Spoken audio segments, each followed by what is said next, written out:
Hello, and welcome to the Annual Meeting of Shareholders of the Juniata Valley Financial Corp. Please note that today's meeting is being recorded. During the meeting, we'll have a question and answer session. You can submit questions or comments at any time by clicking the Q&A tab. It is now my pleasure to turn today's meeting over to Martin Drybolders, Chairman of the Board. Mr. Drybolders, the floor is yours. Good morning, ladies and gentlemen. My name is Martin Drybolders, and as Chairman, it's my privilege to call to order the 2026 Annual Shareholders Meeting of the Juniata Valley Financial Corp. Thank you for participating in today's meeting. I call your attention to the rules of conduct set forth for this meeting. They were made available to shareholders in the proxy statement and are in the Documents folder in the upper right corner of your screen. Comments or questions will be received only from shareholders who have signed in with a control number. Please keep your questions and comments brief and limit them to one per shareholder. All appropriate questions and comments will be addressed at the end of the presentation. For your convenience, links to the annual report and proxy statement are also provided in the Documents folder. At this time, I'd like to welcome and introduce other members of the Board of Directors. Vice Chairman Gary Kelsey, Marcy Barber, Mike Buffington, Christina Calkins-Mazur, John Henry, Joe Scarnati, Steve Sliver. In addition to the board members and management personnel, representatives from Crowe, our independent public accounting firm, from Barley Snyder, our legal advisors, and from Cherry Beckert, our internal audit firm, are in attendance at this meeting. The first order of business is to determine the presence of a quorum. I have been presented with a certified list of shareholders of record who are entitled to vote at this meeting. I am also in possession of copies of the notice of meeting, proxy statement, and proxy card, together with an affidavit as to the timely mailing to the shareholders, all of which will be filed with the minutes of this meeting. I further report that at least 50% of outstanding shares are represented by person and by proxy at this annual meeting, and therefore, I declare a quorum to be present today. The meeting will proceed. A copy of the minutes of the annual shareholders meeting held May 20th, 2025 has been inspected and found to be accurate and will be entered into permanent record. I will now appoint individuals to serve as judges of election for today's meeting. Lisa Snyder, Inspector of Election, Christy Burge, and Renee Williamson. There are three matters to be voted on today. First, the election of directors. The nominating committee of the Board of Directors has nominated John Henry, Gary Kelsey, and Joe Scarnati to serve as Class C directors and to continue in office until the 2029 annual meeting. The second matter voted on today is the non-binding say-on-pay proposal to approve the compensation of the named executive officers as set forth in the proxy statement. The third matter voted on today is the Juniata Valley Financial Corp's 2026 Long-Term Incentive Plan as set forth in the proxy statement. All proxies filed with the Inspector of Election will be voted as indicated. If you have not yet voted or wish to change your vote, you may do so now by clicking on the Vote tab at the top right of the screen. I will pause for 1 minute to allow time for any further voting to take place.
I now declare the polls closed and call on the appointed judges to tabulate the results. I call your attention to the disclosure regarding forward-looking statements that may be made in management's presentation. These statements are to be regarded as management's current view, which are subject to change as facts and circumstances change in the future.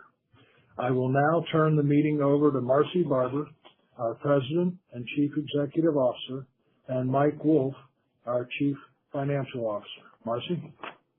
Thank you, Marty.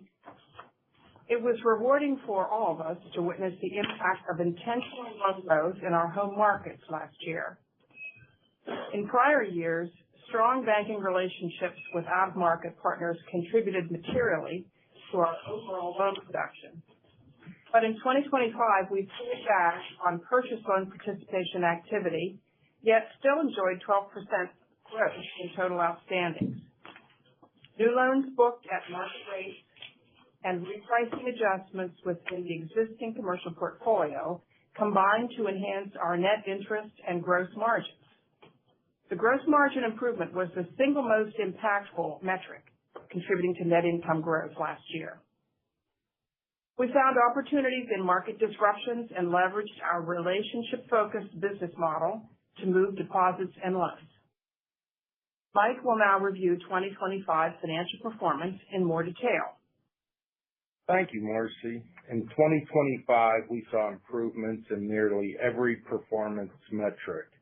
We reported net income of $8 million, which was an increase of 28.2% from last year's results. As Marcy mentioned, the 12.6% growth in total loans outstanding resulted in a $2.3 million increase in loan interest income, while we were able to reduce total interest expense by $570,000. These two factors combined to produce a $2.4 million increase in net interest income and a 27 basis point increase in our net interest margin. Additionally, we were able to reduce non-interest expense by $180,000 due to targeted cost containment measures, which, coupled with the increased revenue, led to an improvement in our efficiency ratio of more than 6%. Given these dynamics, our return on average assets increased 20 basis points and earnings per share increased by 35 cents per share in 2025. The return on average equity remains skewed due to the unrealized losses in our investment portfolio, which reduces our GAAP equity. However, the Juniata Valley Bank's regulatory capital, which does not include these losses, remains strong. This slide presents asset trends over the last 10 years. After 8 consecutive years of growth, assets decreased by nearly $22 million in 2024 as the result of numerous balance sheet strategies. In 2025, assets increased by more than $46 million due to more than $67 million in loan growth. The loan growth was funded largely by deposit growth of $34 million and cash flows from our investment portfolio, which left the higher cost borrowings near 2024 levels. We have maintained a stable and generally growing deposit base. Our deposit stratification has remained relatively consistent over time, with the trend toward time deposits continuing in 2025, albeit at a slower pace. We were able to reverse the decrease in demand deposit account balances seen in 2024 through focused customer service initiatives and responsible pricing, which resulted in increased balances in non-interest-bearing DDAs of 6.6% and interest-bearing DDAs of 5% in 2025. During 2025, our earnings were greatly enhanced by robust loan growth that can be traced back to strategies put in place 15 months earlier. In late 2023, we made the decision to decrease our reliance on purchased loan participations and focus on organic growth, which did lead to some muted loan growth throughout 2024.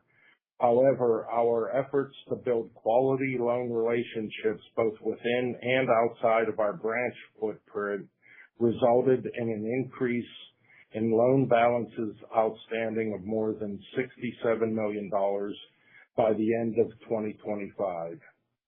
These customer-centered efforts evidenced our commitment, flexibility, and responsiveness to business owners, which resulted in a 15.9% increase in our total commercial loan portfolio.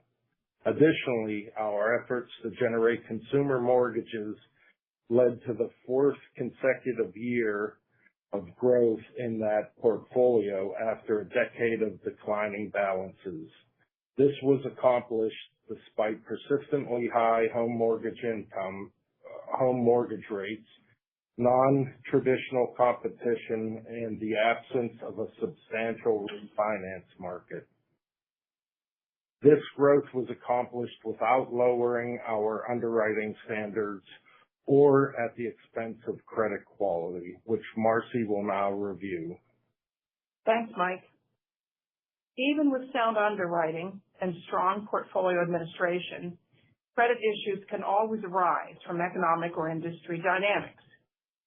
We should never become complacent. But the current slide illustrates that to date, we continue to enjoy extremely strong credit quality. Our allowance for credit losses at year-end was 1.18% of the loan portfolio, and provisions of $923,000 were allocated. Allocations were made to support loan growth, not increasing credit risk or an identified problem credit. At year-end, we carried $634,000 in non-performing loans, just 0.1% of total loans. Economic policies, international trade challenges, political agendas all have the potential to impact the economy as a whole or targeted industries. So we continue to communicate with clients in those sectors most vulnerable to international trade issues and oil price fluctuations. Mike will now discuss capital and liquidity. Thank you, Marcy. A company's stability is dependent on the strength of its capital, and while our GAAP capital continues to be reduced by the unrealized losses in our investment portfolio, JVB's regulatory capital remains strong and well above statutory minimums. Liquidity continues to be a topic of great interest to bank management and the regulatory agencies who supervise them. Due to the rising interest rate environment a few years ago, our available-for-sale investment portfolio was marked with large unrealized losses, and as such, were no longer our primary source of liquidity. Fortunately, we have multiple contingent liquidity sources, including a large borrowing capacity with the Federal Home Loan Bank, the Federal Reserve Bank discount window, and access to brokered deposits. These sources provide ample liquidity that thus far have been little utilized due to our ability to retain and expand core deposits. Based on our December 31st, 2025 share price, we provided a dividend yield of 6.3% to our shareholders while maintaining capital to hedge against potential future challenges. Marcy will now take a look at 2026. We're off to a great start in 2026, building on last year's momentum. Our lending opportunities and originations in Centre County easily justify increased staffing. We expect to double our loan production in that market. One of JVB's core values is connection. Already in 2026, we hosted Senator Dave McCormick's interface with 20 members of PA bankers. to discuss some of the issues facing the industry, those that could impact Pennsylvania's economic growth. We also welcomed the Financial Outreach Division of the Philadelphia Federal Reserve to connect with local businessmen and women to share their perspectives on current monetary and legislative policies. And we partnered with the Pennsylvania State Police in our area agencies on aging to conduct fraud detection and protection training for our most vulnerable community members. We're targeting early July for the official opening of our Belleville office. We are extremely pleased with the progress we are making, not just in the actual branch construction, but in the new banking relationships that we're building in the Big Valley. Additionally, major improvements are scheduled for our Liverpool office in the latter part of the year. These renovations will enhance our drive-through ATM and night vault access. Mike will now review our 2026 first quarter results, which supports our optimism. Thank you, Marcy. We had a very strong start to 2026, posting net income of $2.8 million in the first quarter, which represents a nearly 40% increase over the first quarter of 2025. With more than $70 million in total loan growth since April 1st, 2025, our net interest margin increased by 56 basis points over last year's quarter to 3.39%. Additionally, increases in loan fee generation resulted in an increase in total non-interest income of more than 7% compared to last year's quarter. With these improvements, our return on average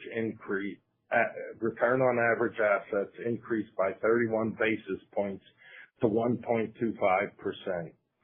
Our credit quality remains strong,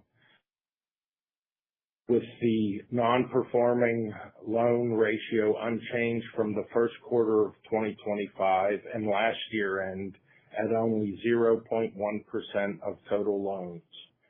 We hope to continue the first quarter's momentum by continuing to focus on the initiatives that have made the last 5 quarters the most profitable in our long history. Marcy will now lead the Q&A session of the meeting. We will now address any questions or comments that have been submitted during the presentation.